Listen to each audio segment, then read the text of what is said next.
पुरुषं महान्तं आदित्यवर्णं तमसः परस्तात् त्वमेव विदित्वाति मृत्युमेति नान्यपन्था विद्यते।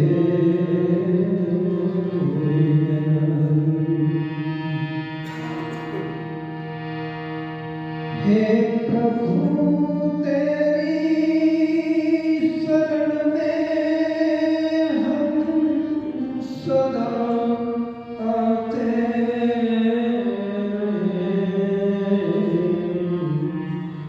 गीत तेरे प्रेम के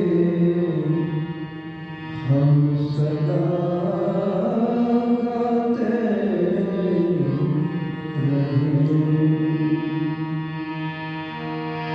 लीजिए हमको शरण में हम सदाचारी बने देश रक्षक धर्म रक्षक वेद वृत्तधारी बने।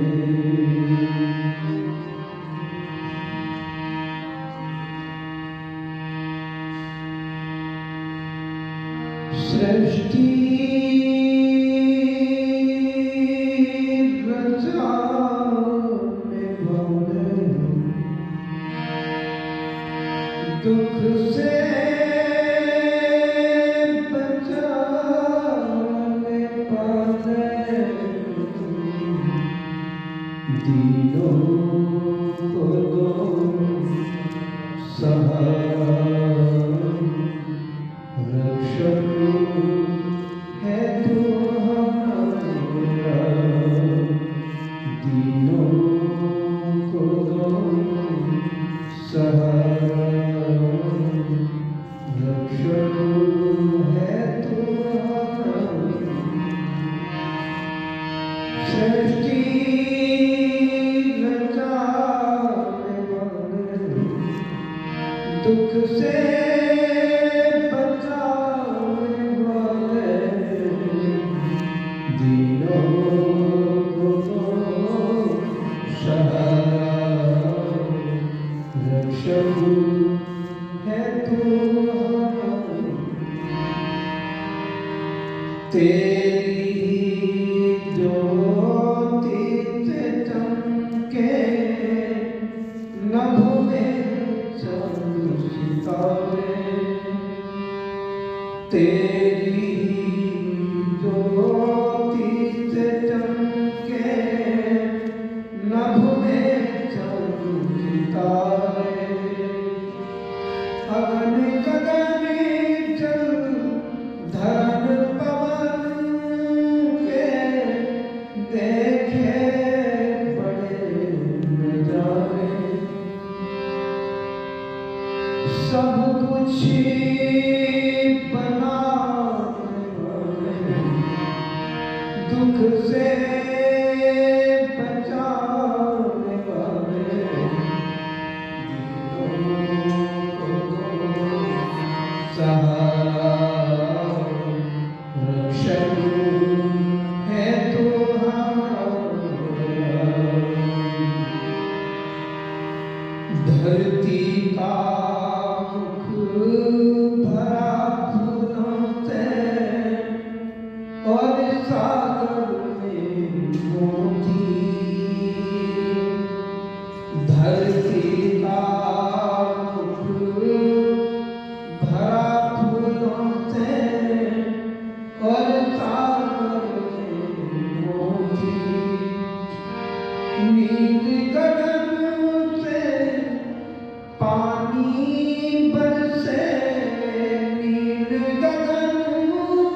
से बचाने वाले दीनों को सहारा रक्षक है तू हमारा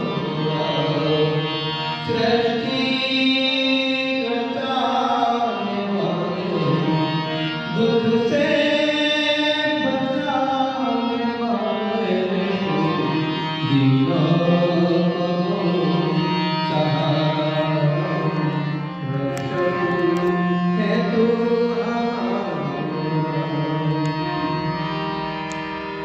चारों तरफ को महक रही प्रभु ये तेरी फुलवारी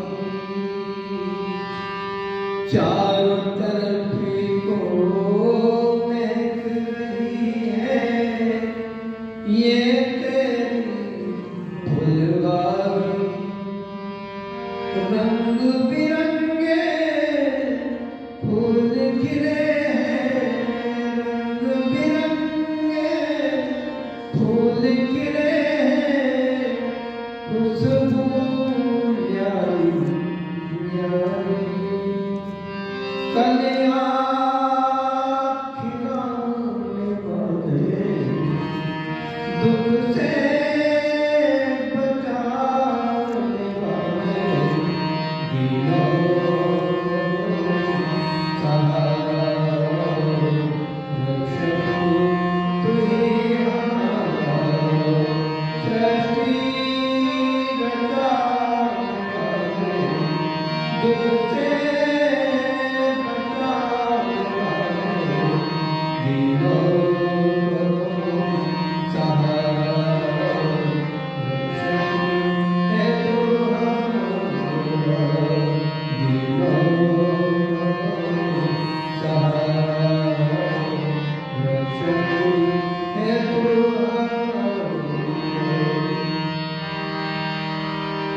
जल चर थल चर नभ चर जितने दुनिया में है प्राणी जल चर थल चर नभ चर जितने इस दुनिया में प्राणी पहुँच रहा मोल सभी को पहुँच रहा है मोल सभी को निस दिन गाना पानी जीवन चलाने वाले दुख से बचाने वाले दीनों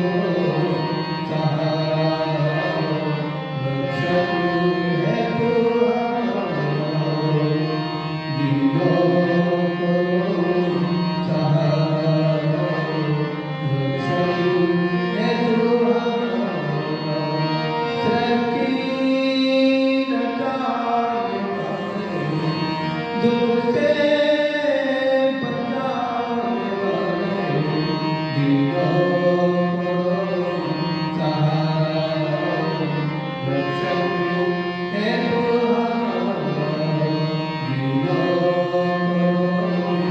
सहारा रक्षक है तू हमारा।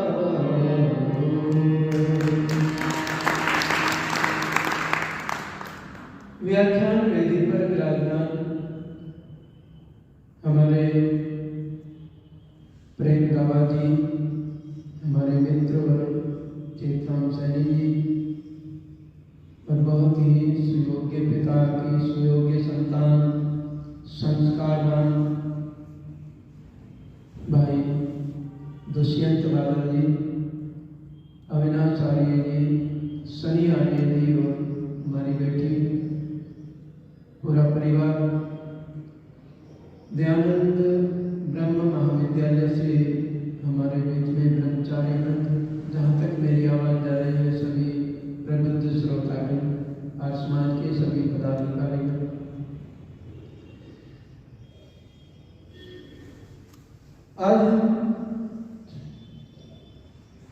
सत्यार प्रकाश में पढ़ रहे थे कि व्यवस्थाएं किस प्रकार की, राज व्यवस्था, समाज की व्यवस्था, परिवार की व्यवस्था, अनेकों प्रकार के जो विभाग हैं उनकी व्यवस्था किस प्रकार की हो, ये महर्षि स्वामी दयानंद जी ने सत्यार प्रकाश के षष्ठ सम्राट में, छठे सम्राट में, राजा का कर्तव्य क्या है, राजा कैसा होना चाहिए, ये सारा वर्णन अभी हम बता रहे हैं। आज जो अराजकता फैली हुई है, ना तो प्रजा राजा का विश्वास करती है और ना राजा प्रजा। राजा को अपनी कुर्सी की चिंता है और प्रजा को अपनी चिंता है। प्रजा को भी धन की चिंता है, अपने परिवार की चिंता है। पहले परिवार एक इकाई होता था और वो इकाई गांव में वास करता था। गांव क्यों कहते हैं? वहां पर गौएं होती थी। गांव, गांव अर्थात गांव का, गायों का स्थान। गांव जो नाम दिया गया वो गांव, गौ माता के आधार पर ही गांव को बसाया गया। गाय सब रखते थे, गांव को चराते थे, उसकी भूमि भी छोटी जाती थी। आज कहीं गौचर भूमि है नहीं। हमारे गांव में जो है लगभग 20-25 किला भूमि पड़ी थी, ऐसे एकड़ भूमि। उसमें पूरे दिन गायें चरती रहती थी और एक बहुत बड़ा तालाब था वहां। कोई अमीचंद बंजारा हुआ है जिसको एक कहावत भी आती है कि तू ऐसे पछताएगा, मुहावरा है, जैसे अमीचंद अपने कुत्ते को मारकर पछताया। बड़ा बहुत अच्छा व्यापारी था। उसने जगह जगह पर तालाब, बावड़ी, कुएं बहुत बनवाए। बहुत धर्मात्मा आदमी था। तो हमारे यहाँ उसने बनाया था, उसको महचंद, अमीचंद वाला ही कहते थे। उस पलाट सारा बहुत बड़ा जंगल था, गाय चलती। और गाय में रहने वाला, गांव में, गांव यानी गांव के गायों के साथ में रहने वाला व्यक्ति बड़ा सुखी रहता था, स्वस्थ रहता था, निरोगता था, क्योंकि दूध पीते थे। हमने खुद देखा है, हमारे घर में 4-5 गाय थी और इतना दूध होता था वो बिकता नहीं था दूध पूरे गांव में। एक मुंशी राजाराम हुए तो हम छोटे छोटे थे। एक इद्दू तेली नाम का एक व्यक्ति था जो दूध खरीदना शुरू कर दिया उसने। एक दिन उसको देख लिया, वो दूध खरीद रहा था कई दिन से। जहां हमारा घर है उसके सामने मुंशी राजाराम जी का मकान है।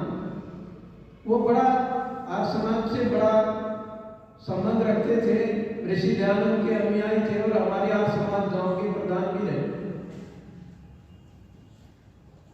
उन्होंने उसको देखा तो कैन लटकाई हुई थी।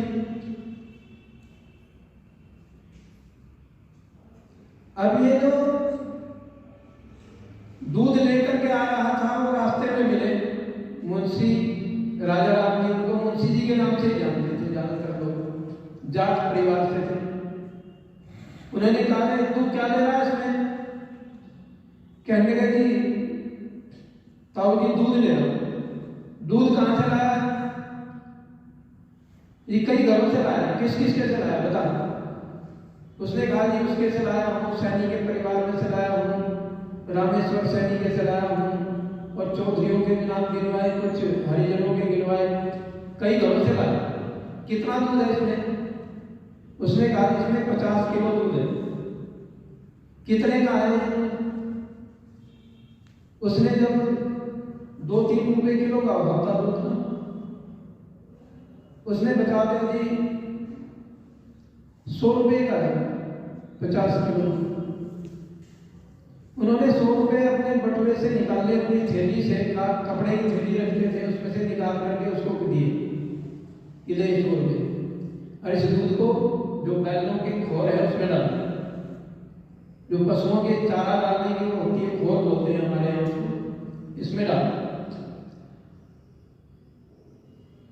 वो हिचकिचाया, नहीं तुझे पैसे मिल रहे हैं ना, डलवा दिया। और वो अपनी भैंस की खुली रखते थे, एक तरफ से मुड़ी हुई है, ये तो देख रहा है ना। अगर हमारे गांव में दूध खरीदने आ गया ना तो तेरे बदन पे चमड़ी नहीं छोड़ने का, सारी खाल काटूंगा तेरी इससे डंडे। हमारे बच्चे क्या पिएंगे दूध? तू तो दूध खरीदना शुरू कर देगा, लोगों में लालच आएगा, सब लोग बेचना शुरू कर देंगे, बच्चों को कहां से मिलेगा दूध? तो दूध को बंद करवा दिया। ऐसे लोग होते थे आज समाज से जुड़े हुए। और बड़ा सुंदर गीत लिखा है हमारे यहाँ के उपाध्याय थे प्रसादी लाल, बहुत अच्छे उपदेशक थे आज समाज के। आइए, उन्होंने एक भजन लिखा था, मेरे याद आया।